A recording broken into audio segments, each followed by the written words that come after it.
News. Joining me now in the studio to discuss the presidential election is political analyst Mitchell Barak. Hi, Mitchell. Thanks for coming in. Well, we have white smoke, so that's the important thing. I like that. Well, I mean, it was a little dramatic there at the end. What do you make of it? Were you surprised by the results, by the election itself? Well, it's always surprising, but I think Rivlin was the favored one to win. I think he's the most qualified candidate. I think a lot of people felt he was the most qualified candidate. It was certainly an interesting race along the way.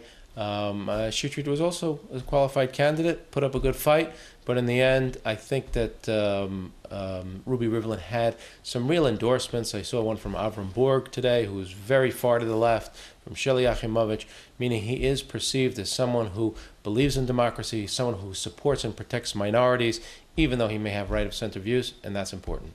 You know, in Ruby's acceptance speech a short time ago, he actually thanked Rivlin. I don't know if you had a chance to see it, but he laughed and he said, "Thank you for a good fight." Did you think the runoff candidate would be Shetreat?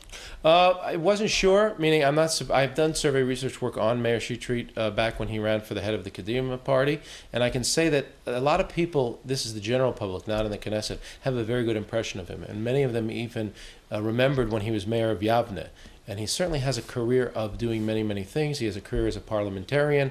He's been a minister of a number of different ministries. He's also one of those party switchers. So he knows how to surf the Knesset while not really running, but keeping in the Knesset.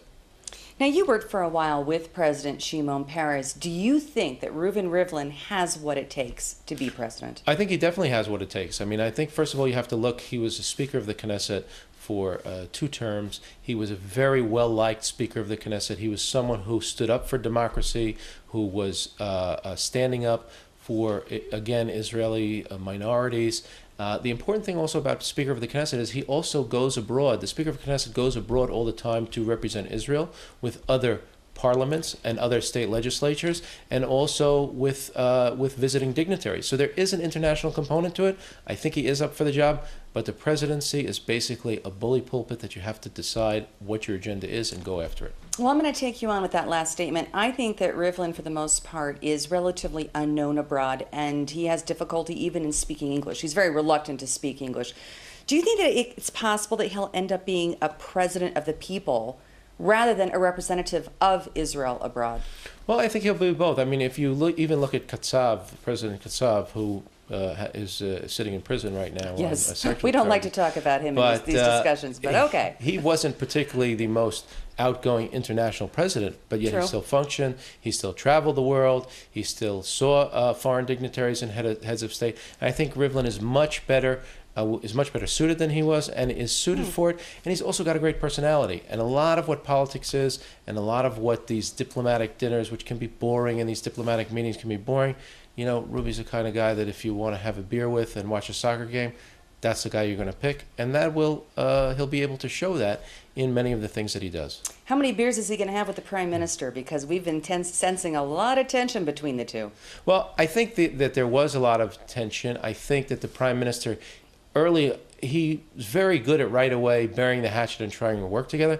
I think the Prime Minister has really shot himself in the foot in this whole election campaign. I think he's done damage to his position as Prime Minister, both locally within the Likud and within the Israeli public. I mean, I think people see this as it was a failed effort on the part of the Likud. It was a failed effort on Netanyahu with the candidates that he put forth, some of them not even qualified to run. It just didn't look good. But I think Rivlin will want to take the upper hand and really work with the Prime Minister, and the Prime Minister will find a way to do that. And we'll see. Rivlin may outlast the Prime Minister. Mitchell Barak, thank you very much for your insight. As always, good to have you with us. Thank you. Thank you.